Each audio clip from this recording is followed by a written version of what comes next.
रत्नागिरी जिल्ह्यातील खेड येथील रोटरी प्रतिष्ठान संचलित रोटरी इंग्लिश मीडियम स्कूलच्या कथित बेकायदेशीर बांधकामांसह विविध शैक्षणिक गैरप्रकारांचा मुद्दा आता पुन्हा ऐरणीवर आला आहे। या प्रकरणात प्रशासनाकडून कारवाईला होत असलेल्या कथित दिरंगाई विरोधात पत्रकार आणि सामाजिक कार्यकर्ते सदानंद जंगम तसेच उदय बोरकर यांनी आंदोलनाची भूमिका घेतली आहे।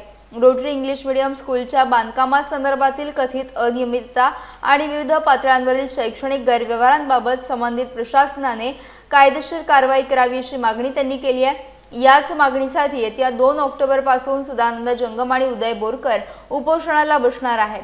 प्रशासनाने या प्रकरणाची गांभीर्याने दखल घेऊन संबंधितांवर नियमानुसार कारवाई करावी अशी त्यांची भूमिका आहे। आज आयोजित पत्रकार परिषदेत त्यांनी आपली भूमिका स्पष्ट करत केवळ आश्वासनांवर समाधान मानणार नसल्याचं सांगितलंय।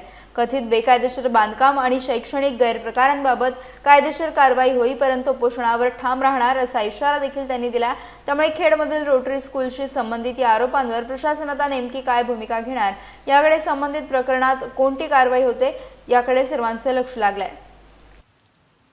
त्या पाल्यांचं आणि पालकांची एक नैतिक जबाबदारी आहे की आपल्या पाल्य आणि पालक हे आपण ज्या शाळेत आहोत किंवा ज्या ठिकाणी आहोत त्याचं पुढील भविष्य काय असावं, म्हणून ह्या दृष्टीने आम्ही माननीय जिल्हाधिकाऱ्यांना परवाच्या दिवशी पत्र दिलेलं आहे। या विषयाचं गांभीर्य ओळखून आपण उचित कारवाई करावी, त्याबाबतची चौकशी करावी, अन्यथा आम्ही 2 ऑक्टोबर 2026 रोजी खेड प्रांत कार्यालयाच्या इथे उपोषणावर बसणार असं मी लेखी पत्र दिलेलं आहे। माझी विनंती अशी आहे शासनाला की याबाबतची लवकरात लवकर तपासणी चौकशी करून सत्य काय आहे हे लोकांच्या समोर आणि पालक आणि पाल्यांच्या समोर आणावं, एवढी आमची शासनाला विनंती। शासन काय निर्णय घेतंय?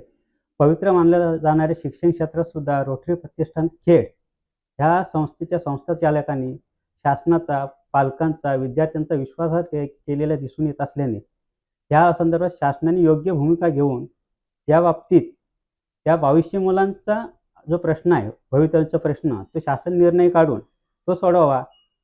कदाचित शासनाने असा निर्णय घ्यावा की ती 2200 मुलांचा दुसऱ्या योग्य शाळेत हस्तांतर करून त्यांची शिक्षण प्रक्रिया ती व्यवस्थित पार पाडावी।